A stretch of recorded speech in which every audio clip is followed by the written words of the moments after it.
Every 15 minutes, someone in the U.S. dies by suicide, and 1 million people make an attempt. One of these people who thought about taking her life is CSUN alum Allison Bickelman. I was diagnosed in 2006 with major depression as well as some anxiety disorders, and I became suicidal a few times over the course of the last 5 years. Been to psychiatric hospitals, treatment centers. Now that she's doing better, she is speaking at the American Foundation of Suicide Prevention, also known as the AFSP's annual Out of the Darkness Walk. This walk brings together the families and friends of a person who has died by suicide in order to show support and honor their life. Another group at the walk was CSUN's depression outreach program, the Blues Project. Member Ashley McCourt says the project is important because there are over 1,000 suicides on college campuses every year.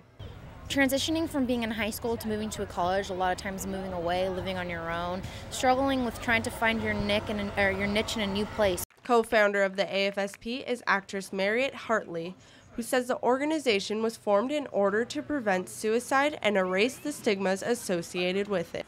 You know, it's interesting because you use the words commit suicide, and what we're trying to do is to educate people not to use that word because it connotes a crime, and we don't feel that it's a crime, that mental illness has been stigmatized for so many years. Hartley says she has battled with bipolar disorder, which runs in her family and has led to the suicide deaths of her father, uncle, and cousin. You continue to use your voice.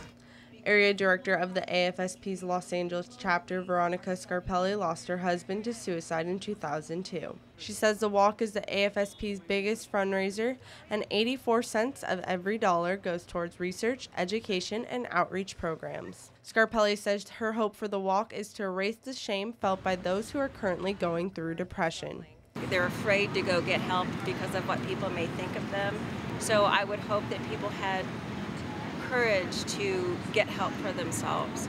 She says some of the warning signs aren't always obvious, but it is best to be aware of changes in mood or daily habits.